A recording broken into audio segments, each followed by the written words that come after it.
का लब्बोलू आप समझे तो ये समझिए कि बिहार में कौन जीता, कौन मुख्यमंत्री बनेगा, किस पार्टी को बहुमत आएगा, ये सब कुछ जनता आज तय कर देगी। अब जो अगला चरण आएगा वो जीत के कितना अंतर है हार जीत में वो तय करेगा। मतलब ये कि आज जो जनता ने फैसला सुनाया है वो फैसला एक तरीके से सर्वमान्य होगा और वो फैसला 10 नवंबर को आएगा। लेकिन आज ईवीएम में फैसला क्या दोगे?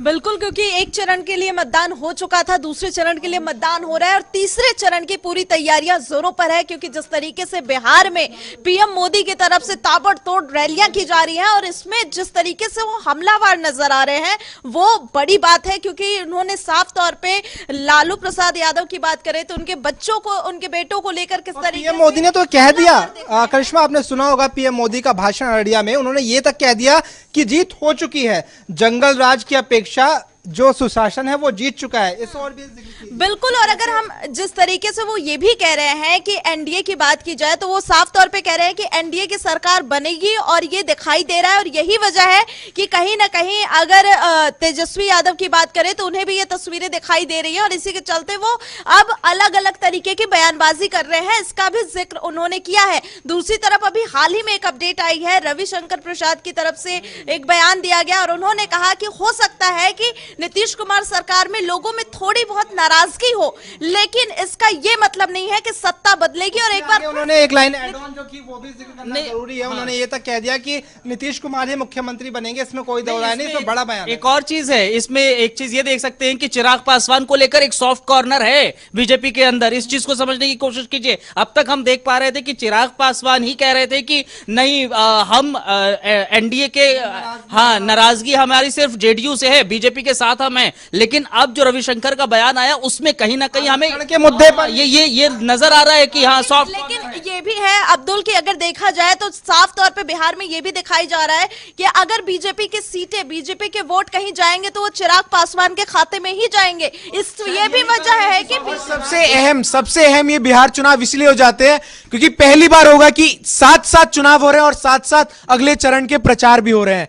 तो एक तरीके से डायरेक्ट मैसेजिंग तो देने की कोशिश की जा रही है। प्रधानमंत्री ने जो अपने दोनों रैलियों में खास करके टारगेट करते हुए कहा, और जो हम चिराग पासवान की बात कर रहे हैं, ये बात इस चरण में साफ तौर पर देखने को मिल रही है कि जो टक्कर है वो सीधा सीधा राजद बनाम भाजपा की इन सीटों पर है। क्योंकि आप 2015 के चुनावों की बात और एक रामानंद से मैं सवाल जानना चाहूंगा। पीएम मोदी ने एक लाइन का जिक्र किया, रंगदारी और रंगबाजी हार चुकी है, विकास जीत रहा है। इस बयान के मायने समझाना। देखिए, विकास जीत रहा है ये तो सही कहा पीएम मोदी ने, उन्होंने कहा विकास, लेकिन वो तो जनता ही करेगी। जैसा आज मंगलवार है हनुमान जी, और मंगलवार को ही इसका रिजल्ट भी आएगा, तो वो तो साफ मंगलवार को ही होगा 10 नवंबर को कि कौन जीत रहा है। लेकिन पीएम मोदी ने कहा कि पिछले जो समय था उस समय जो जिस तरह से रंगदारी और घोटालेबाजी जो चलता था और विकास के राह पे हो रहा है, और साफ तौर पे आपने देखा कि जो रविशंकर प्रसाद उन्होंने भी नीतीश जी को नाम देके साफ तौर पे कर दिया। लेकिन अब जनता कहीं ना कहीं अब जो है उसका 94 सीटों पर है।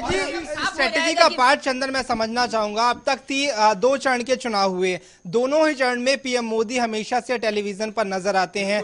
एक कभी 2 रैलियां, कभी 3 रैलियां, और रैलियां ऐसी जिसमें पीएम मोदी के भाषणों पर अगर आप गौर करें तो सीधे तौर पर ना केवल विपक्ष पर, ना केवल प्रतिद्वंदियों पर, ना केवल विरोधियों पर कटाक्ष रहता है, बल्कि ऐसे हमले जिससे जनता एकदम अपने आप को टचवुड महसूस करती है। प्रधानमंत्री इस बात को पूरी तरीके से समझ रहे हैं कि जो 15 साल से बिहार में नीतीश कुमार की सरकार है उसको लेकर कहीं ना कहीं एंटी इनकम्बेंसी का माहौल खड़ा हो सकता है। और उसी का काउंटर है कि जिस तरीके से चुनाव के दिन ही तमाम रैलियां हो रही हैं और उनमें वो सीधे तौर पर पिछले 15 साल जब राजद की सरकार थी उससे तुलना कर रहे हैं। और सबसे बड़ी बात कि हम आज सुबह से अपने स्क्रीन पर लाइव तस्वीरें जो दिखा रहे हैं कि जो वोटिंग जिस तरीके से सुबह 7 बजे ही जब चिराग पासवान खगड़िया में अपने मताधिकार का प्रयोग करने गए तो जिस तरीके से लंबी लंबी कतारें दिखी है, जो इस तरीके के आज शाम में 7 बजे जब स्पष्ट, मैं देखिए इन सब चीजों को लेकर अभी मैं जब अलग अलग बूथ्स पर देख रहा था तो पटना के बूथ की स्थिति अगर हम देखें तो रवि श्रीवास्तव इस वक्त वहां पर युवाओं की बहुत ज्यादा कमी है। नहीं कमी है, वहां पर ज्यादा वर्ग युवाओं को नहीं नजर आ रहा है। अगर युवा लोग नहीं पहुंच रहे हैं, युवा वोट बैंक जो है वो अगर बूथ तक नहीं पहुंच रहा है, क्योंकि हमने जो तस्वीरें देखी हैं वो बुजुर्गों की देखी हैं और तकरीबन 40 साल या 50 साल के उम्र के बीच के उसके पार के लोग देखने को मिल रहे हैं।